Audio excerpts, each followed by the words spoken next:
जय माता दी फ्रेंड। आज हम हमारा जो जूही का प्लांट है मैं इसको शिफ्ट करने जा रही हूँ, क्योंकि मुझे जब मैंने इसको लगाया था तब उस समय मेरे पास कोई पॉट खाली नहीं था, तो मैंने इस तरह से छोटे पॉट में इसको लगा दिया था। और ये काफ़ी सारा डिवाइड होता रहता है और इसको डिवाइड होने के लिए जगह नहीं मिल रही है और ये फ्लावरिंग देने में देर कर रहा है। अगर हम इसको अभी शिफ्ट कर लेते हैं तो ये अच्छे से हमें फ्लावरिंग जल्दी से देना शुरू कर देगा। साथ में अगर आप हमारे पुराने व्यूअर हैं तो आपने देखा भी होगा कि हमारी फ्रेंड ने हमें गिफ्ट में दिया था ये पौधा। हम लोग अक्सर एक दूसरे को अपने प्लांट गिफ्ट में देते रहते हैं, तो मैंने उनको कुछ पौधे गिफ्ट में दिए थे, तो रिटर्न में उन्होंने भी मुझे कुछ प्लांट गिफ्ट में दिए थे, जिसमें से ये जूही का पौधा है जो कि अब अच्छे से ग्रोथ भी कर रहा है। और आप देखिए तो साइड में इसके ढेर सारे प्लांट भी निकल कर आ रहे हैं। चलिए हम इसकी मिट्टी बनाना आपको बताएंगे, साथ में हम बताएंगे आपको दो तरह से इसको लगाना। एक तो हम इसको किचन के कचड़े में लगाएंगे और एक आप चाहें तो डायरेक्ट मिट्टी में भी इसको लगा सकते हैं। मिट्टी में लगाने के लिए कैसी खाद बनानी पड़ती है, इसकी केयर कैसी करनी पड़ती है, साथ में अगर इसमें हमें ज़्यादा मात्रा में फ्लावरिंग लेना है तो हमें क्या करना पड़ेगा, सभी हम इस वीडियो में आपको बताएंगे। और हम आपको बताएंगे कि इसमें फ्लावर्स कैसे आते हैं। जो हमारा ये पौधा है, एक जो ब्रांच है इसमें से फ्लावर्स आना शुरू होते हैं और एक ब्रांच में बहुत सुंदर फ्लावर आता है इसका, लेकिन जब ये फ्लावरिंग अच्छे से दे चुका होता है तो जिस ब्रांच में इसका फ्लावर आया हुआ होता है वो ब्रांच सूख जाती है और दूसरी ब्रांच साइड से शुरू हो जाती है निकलना और उसमें फिर से फ्लावरिंग आना शुरू हो जाती है। तो चलिए हम वीडियो को आगे बढ़ाते हैं और अपने इस पौधे को निकालने वाले हैं। दोबारा इसी में फिर से शिफ्ट करेंगे इस पौधे को। और हमें इसको के लिए करना क्या है, सबसे पहले इसको निकालने के लिए हमें इस तरह से इसको चारों तरफ से प्रेस करना है। तो आप चाहें तो हाथों की सहायता से इसको प्रेस कर सकते हैं। मैंने इसमें 2-3 दिन पहले से पानी देना बंद कर दिया था, क्योंकि अगर हम इसको पानी देते तो इसकी मिट्टी गीली निकलती और फिर हमें प्रॉब्लम होती इसके जो प्लांट है उसको डिवाइड करने में।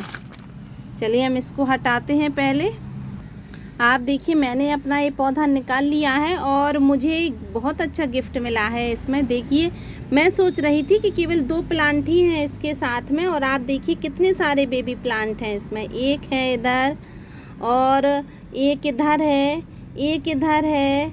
इतने सारे प्लांट हमें निकल आए हैं और ये मदर प्लांट तो है ही। चलिए हम इनको डिवाइड करते हैं। तो इनको डिवाइड करने के लिए हमें इनको इस तरह से ऐसे निकालना है कि इनकी रूट्स बिल्कुल डिस्टर्ब ना हो। इन्हें हमें अच्छे से साइड से निकालना है, जिससे कि ये रूट्स के साथ ही इस तरह से बिल्कुल बाहर आ जाएं। देखिए, और अगर हम इनको रूट्स के साथ ही बाहर निकालेंगे तो हमारा पौधा फिर से नया एक प्लांट बन जाएगा इस तरह से।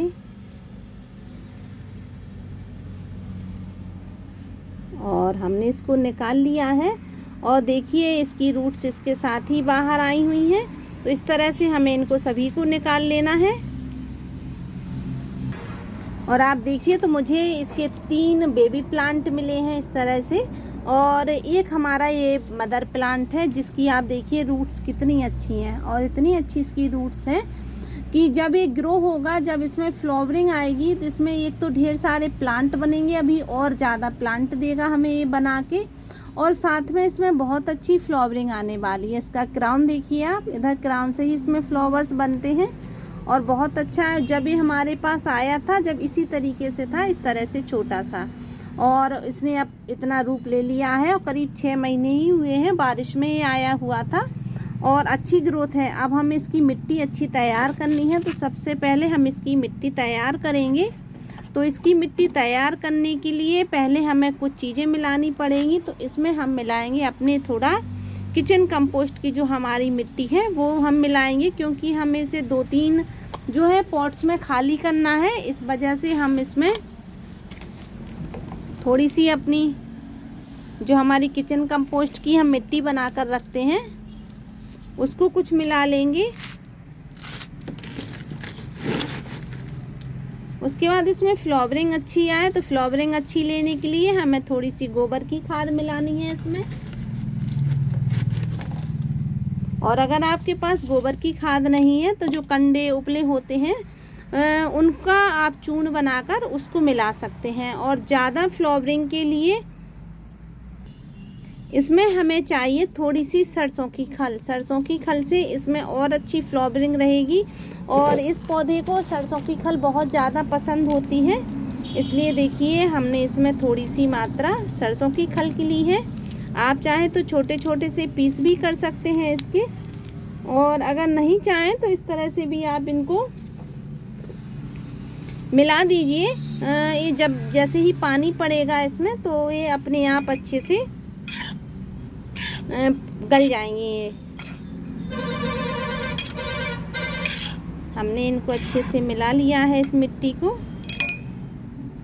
तो आप देखें इस तरह से आप इसकी मिट्टी बनाकर एक इस तरह से चौड़ा पॉट लीजिए, या फिर इस तरह से कोई आप पॉट ले सकते हैं गमला, उसमें आप होल कीजिए 3-4 होल, क्योंकि इस पौधे को ज़्यादा पानी की ज़रूरत नहीं रहती है, कम पानी में ही इसमें अच्छी फ्लावरिंग होती रहती है।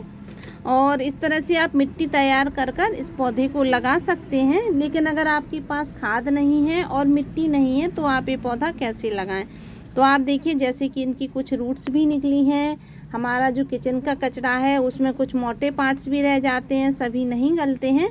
तो मैं इस तरह से आप देखिए, तो मेरा ये पॉट है जो गमला है, इसमें ये होल किया हुआ है हमने। इधर आप देखें, इधर नीचे होल है इधर, और उस होल के ऊपर मैंने इस कागज़ के टुकड़े को डाल दिया था। देखिए ये होल है और मैंने इस पर कागज़ का टुकड़ा डाल दिया है, जिससे कि इसकी मिट्टी बाहर ना जाए, खाद बाहर ना जाए। और मैं इसी तरीके से ज़्यादातर अपने सभी पौधे लगाती हूँ, जिससे मुझे खाद की ज़रूरत कम होती है। मैं थोड़ी सी ही खाद में अपने ढेर सारे प्लांट लगा लेती हूँ, अगर खाद नहीं होती तब भी चल जाता है।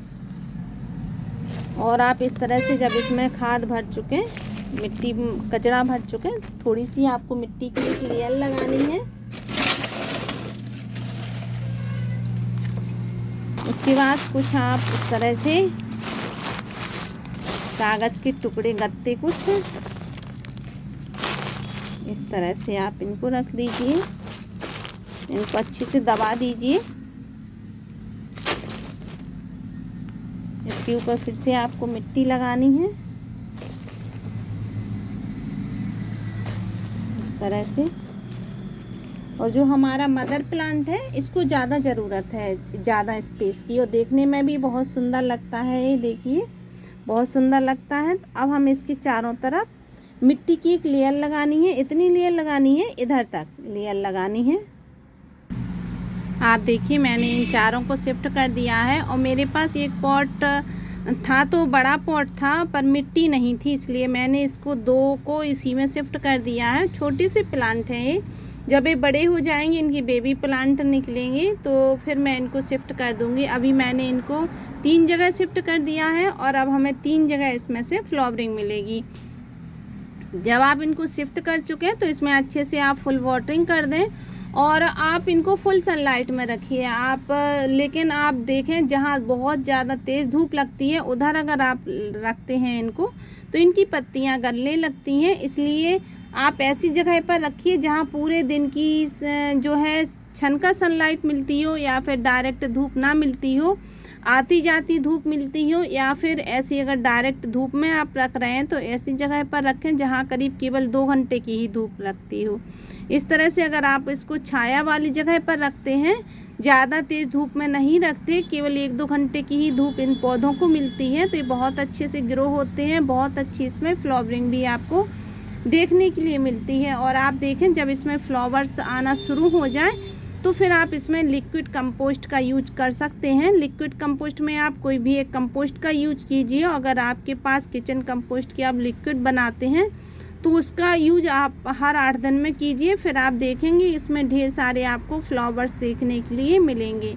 आशा है कि आपको वीडियो अच्छी लगी होगी। अगर वीडियो अच्छी लगी है तो प्लीज़ वीडियो को लाइक करें, शेयर करें और सब्सक्राइब करें। मिलते हैं अगली वीडियो में, तब तक के लिए नमस्कार।